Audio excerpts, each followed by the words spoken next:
Welcome to Well Played Podcast, the show on all things playful and joyous in education. I'm your host, Michael Matera, and we're going to be talking today with a guest who has been on the show several times. Super excited to have her back. This is Stefanie Crawford for episode 154. Stefanie, could you give a brief introduction for those that are just connecting with Well Played Podcast? Hello, everyone. I am Stefanie. Thank you for having me, Michael. I am in Central Illinois, and I'm an instructional coach right now.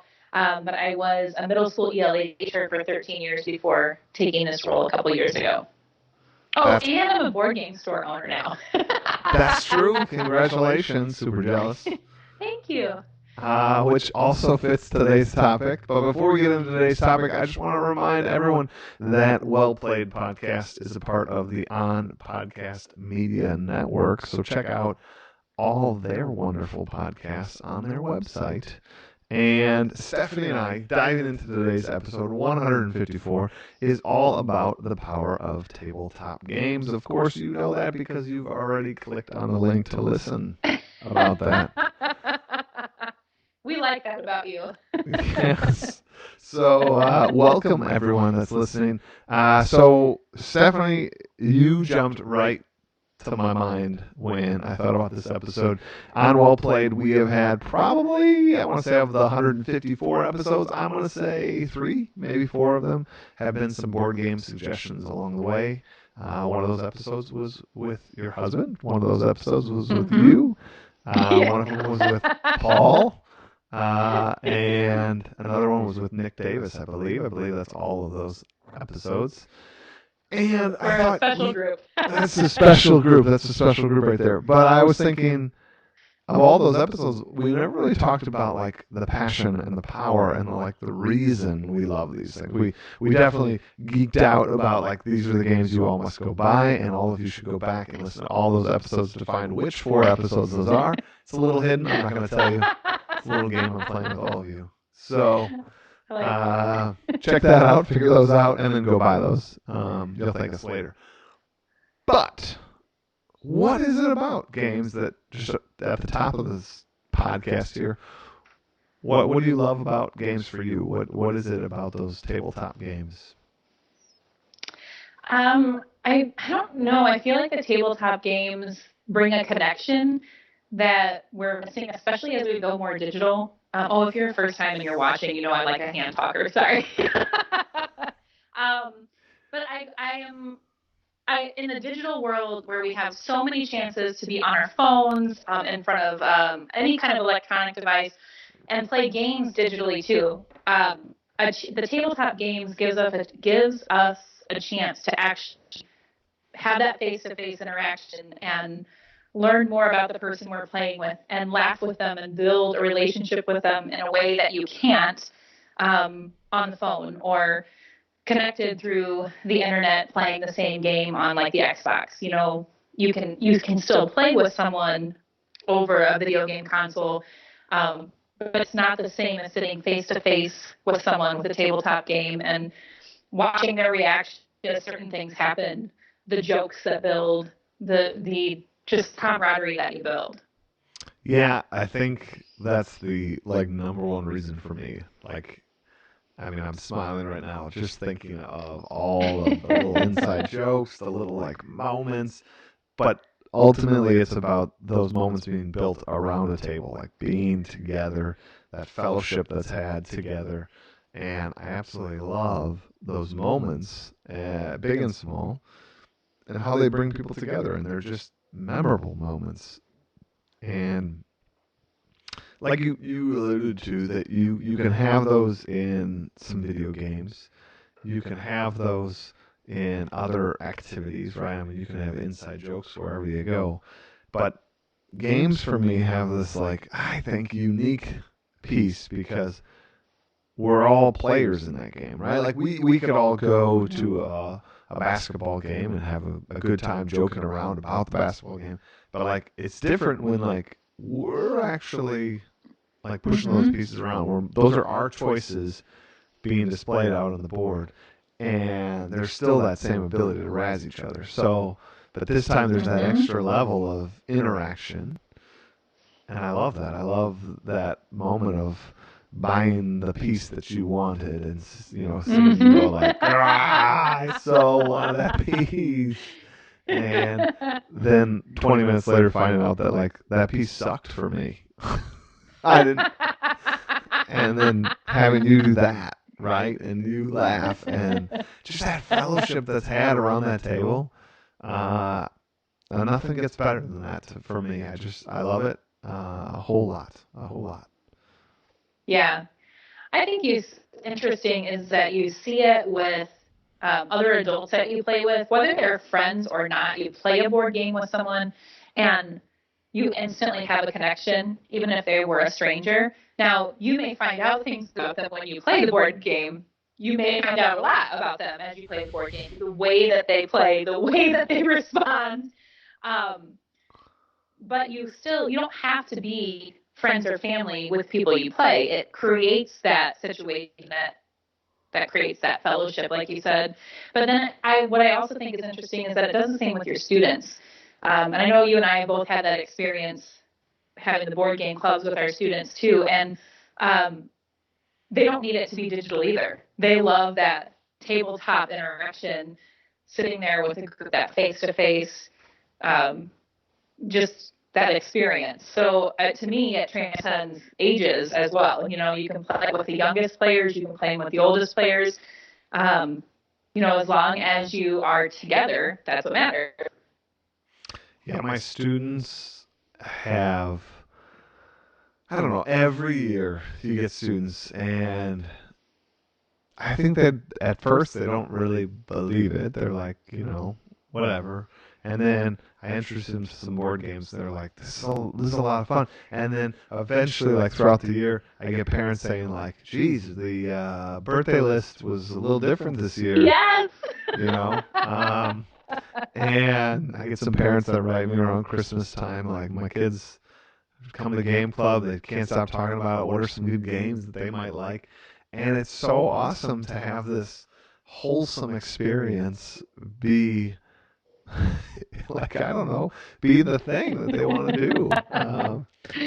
And it's so awesome. And what I love is without much of a push, parents say yes to that. I mean, like some kids will play a game at game club, and a couple weeks later, birthday or no birthday, you find out like their parents were willing to buy the game because the parents are looking for those wholesome, like bring everybody together kind of moments, and all they know about is Monopoly. Sorry, Yes. And so like they've shied away from board games because they don't know about these new board games that are like way better designed, way cleaner designed, like way more fun. Whether you have 5 minutes or 5 hours, like there's just so many better choices than what's in the head of most adults about board games. Mm-hmm.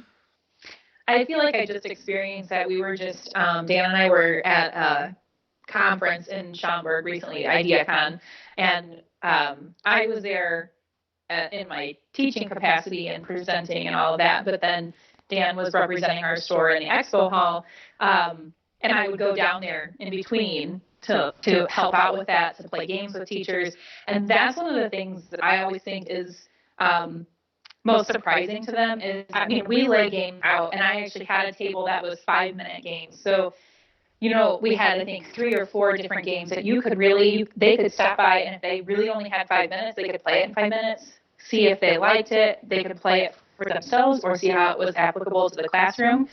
But those are like those gateway games where someone who doesn't know that a game can be, first of all, it doesn't have to take 3 hours. It doesn't have to be rage-inducing, like sometimes Monopoly is for me. So that meme about flipping the table is truly me with Monopoly. It's not my favorite game. If I played Monopoly with you, Stefanie, I'd want you to get to the table flipping moment quicker than 3 hours. We would. Oh, trust me, I would. We would not be speaking if we played Monopoly. I'd like roll a 3, land on Baltic Avenue, and I want you to just flip that table over. My kids had a junior Monopoly we got at a thrift store, and I would play it with them because it only took an hour compared to however long regular Monopoly lasted. and I still have that game. And if they ask for Monopoly, I'm like, only if we play Monopoly Junior. So that's I like, will I don't not know do if I it. should be admitting on this podcast, but that might be one of my weakest, like worst parenting moments. My daughter Mila got that game. I can't remember if it was for a gift or if she wanted it as a prize or something. And I basically said I refuse to play with you. And like I play all sorts of games. And she was so proud of the fact that like she had a game and she brought it. And I said I refuse to play that. And she's like, why? And I'm like, because Monopoly's terrible. And then that is what I told my kids too. she eventually like conned me into playing it. And I remember playing it with her, literally being like the biggest stick in the mud and just pointing out to her like, see, this is terrible. See, look, this doesn't make any sense. You see how there's zero strategy here? You see how I'm just moving the way the dice tells me to move, buying what it tells me to buy, paying you what it tells me to pay. Like, this is so boring. And I know. I feel terrible now looking back. I wouldn't change a thing, but. Well, that was the Monopoly Junior we had was a dinosaur theme, and you like the rules that made it quicker was like if you landed on it, you had to buy it. You didn't get to think about it, so it really took all choice out. It again terrible, right? But it made it go quicker. And that is All choice. we have it like stored in a hole in the basement, essentially. Like it's not one of the games that we're frequently looking at. That's crazy. So, but you were saying that's what just before that long soliloquy of anti-Monopoly. I mean, it's fine if you like Monopoly. It's just not our game. See? Can there be a duet? Right, Can there be a duet of a soliloquy? No, there really can't. And I wasn't going to point it out, but it's fine. Or we just did the first one. Okay, let's do it. Let's say that. That's fine. Let's say that. I like it. Right. For anybody that's still listening, for anyone that's listening right now, I'd love for you to chime in on the comment section of the YouTube. This is episode 154. Please share your thoughts of the first ever duet soliloquy. We're really great. We're creating magic here, Michael. We're creating magic. Woo! So you were saying. I'm just gonna really quickly recap that people are surprised by that they can play games in a very quick amount of time when they don't consider themselves game people. There you go. True. Is that really where I cut you off?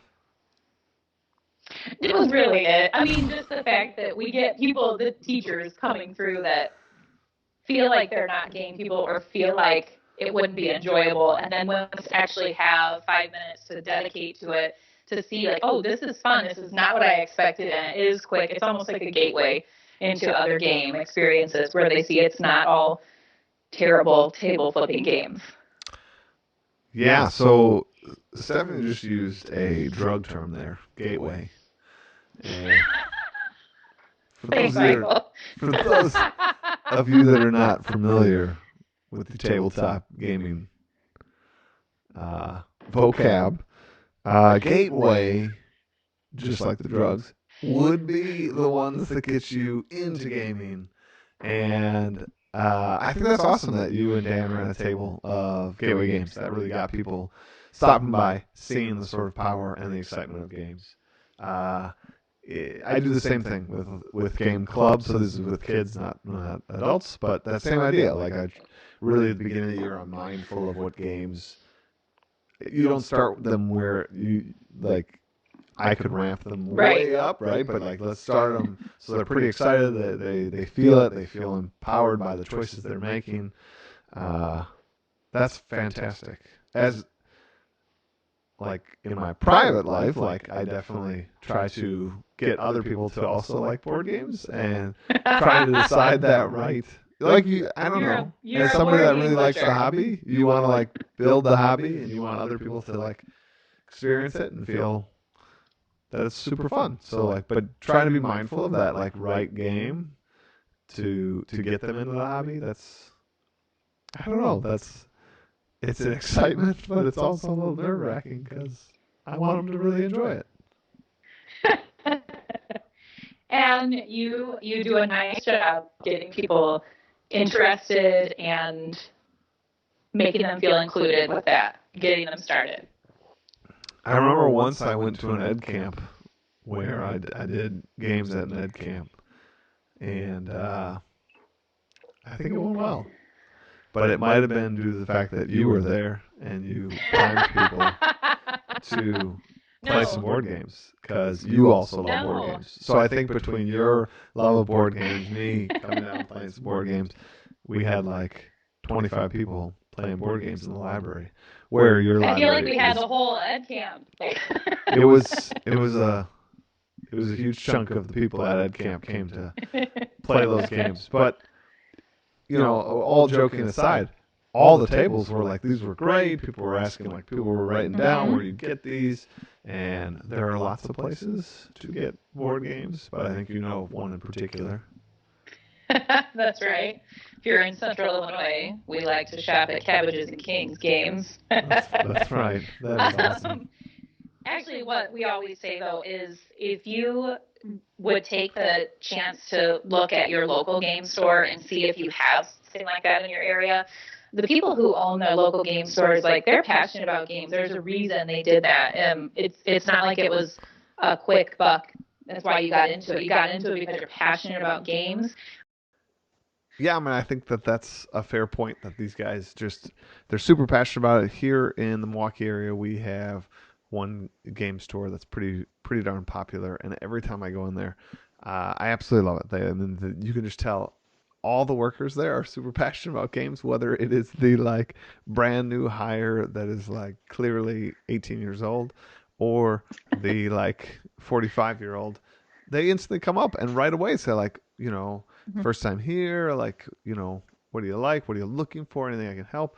And really, no matter what I toss at them, whether it's, hey, a game for game club, hey, my game group's thinking about getting a new game, or I'm looking for a birthday gift for my 8-year-old niece or whatever, they instantly can like jump to like 10 different suggestions about any of those. And it's pretty awesome. And you can just tell they're super passionate about the sort of the power that games have and the power that play has, which is just awesome. And that's kind of the whole point of this podcast, that it's, I don't know, it's super fun. So I hope that people that are listening to this now feel sort of armed with places they can go and I don't know, more excited to really like add games to their life.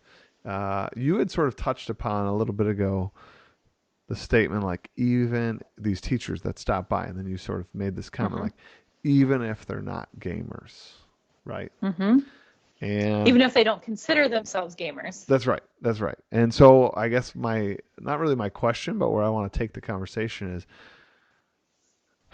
like how can we help convert more people? Because really I just think games are way different than what most people have in their head. Like it's just such,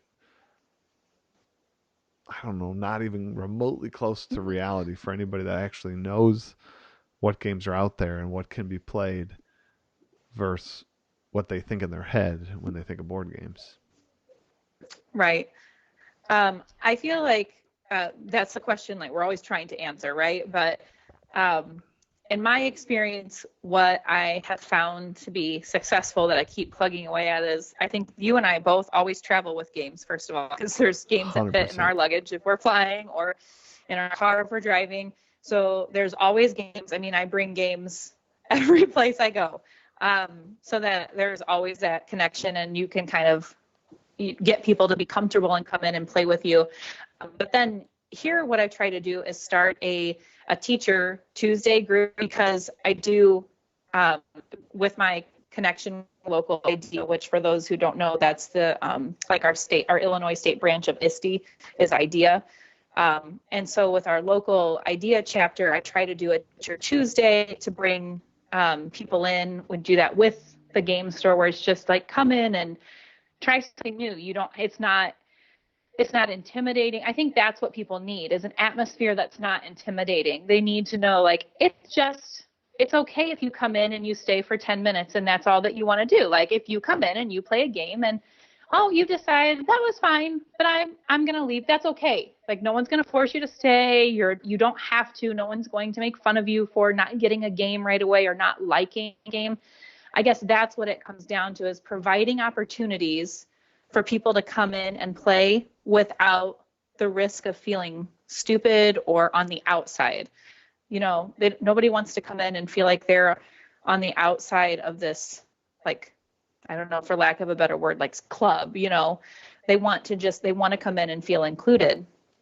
So by providing some of those opportunities to play games that are inviting, a little quicker at first, easy to learn, it helps them get more comfortable with what games can be and then find who they are really as a gamer. Because I think everybody's a gamer. They just don't know it. I like that. I really do like that. The other thing that you just sort of said that made me go, is I often think about games as like a moment for me to sort of empathize with my students, because you just said no one wants to feel stupid. And as an adult, we tend to sort of move from experience to experience in which we are choosing to be in that experience. We usually have some bit of talent, some bit of like knowledge on that, right? So if you go to the basketball game, you tend to know some of the players, some of the like things, and you know, so you go there and like it's not a challenge for you. You don't necessarily feel on the outs and outs of that. And yet we ask our students every day, like, this is the new thing we're learning in math today. And like, none of you know it. And I'm going to like give you like I'm going to give you a little 10-minute mini lesson. And about 20% of you are going to get it. And then the rest of you are going to kind of scratch your head. And like, but then like in our own lives, we want zero of the head scratch, right? Like, Yep.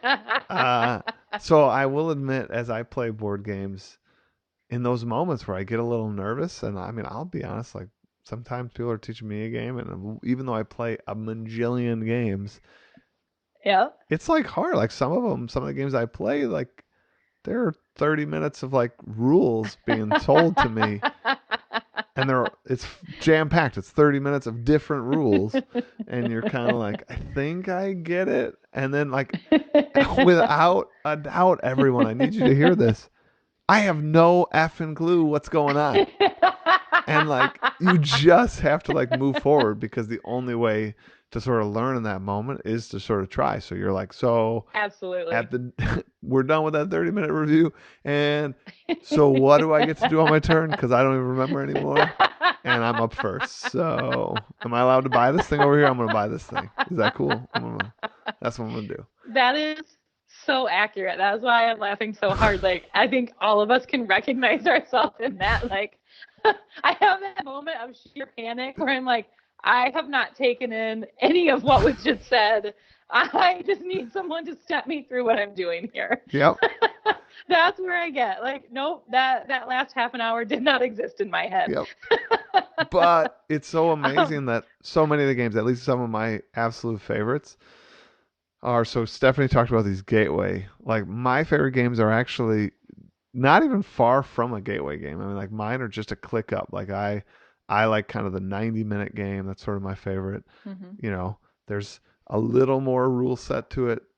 And in those half an hour rule set explanations or 20-minute rule set explanations, it seems so big, so complicated. You're like, no way. But then like actually once you start playing, you're like, oh, like really I only have like these 5 choices every turn. And I'm just like making a selection between those 5. And once you kind of get those 5, it's pretty easy. It's like, well, this one you can buy, or this other thing you can like move, or you can like attack, or you can, right? Like, oh, like that's easy. Like, but when you haven't played and somebody's explaining to you all these 5 things, it takes 20 minutes and you're like, oh my gosh, like I don't know if I'm going to be able to do it. And I think it's made it easier now that a lot of the game companies have like YouTube videos to show you a very quick way to play the game. Like, so you don't have to struggle to listen to someone else. Like, it could be, if you're going to introduce a new game, it could just be like, oh, let's watch this quick 5-minute video that'll tell us all the rules, and you set it up and play right there. I think that's been a huge help, because sometimes some people love games, but they may not be the best at teaching those games or getting people excited about those games. I'm going to put a little asterisk on your explanation there because Okay. my game group, the one I play with regularly, we try to play once a week for the most part. And we, over the years, have become very comfortable with each other. And so when it's one of our turns to explain, the three others happen to choose to be sort of jabronis. And they're not listening because they're just all wanting to crack a joke or like say silly stuff. And then you get to the end of the half an hour and we're like, we're ready to play. And they're like, I have no idea because I've just been cracking jokes for a half hour. I'm going to need to learn that game again. Yeah. From the top. So, but all that said, games are just, I don't know, they're super fun. They bring people together. And you know, in some respects, I like that it puts us in that student seat for a moment and just have us remember what it's like. And maybe I'm going to sound super nerdy here, but like that has helped me actually be a better, more empathetic teacher when you realize like that skill of taking in 20, 30 minutes of directions and then that trepidation of like that first choice, that first like, right. I don't know, like should I buy that building? Like I don't know. That's like the one thing that made sense to me, so I'm going to do it and just be able to watch other people's turns. But I think it's good. I think it's good that we understand that and we feel that and we get to learn from that. I agree with you.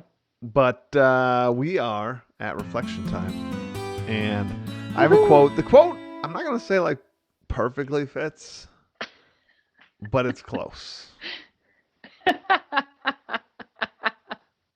You ready? I'm ready as I can ever be. So true. So true. This one, I'm not going to say who it's from because that would sort of give away the quote. So I'm just going to go straight into it. Okay, here we go. Woo. Thank you, Mario, but our princess is in another castle.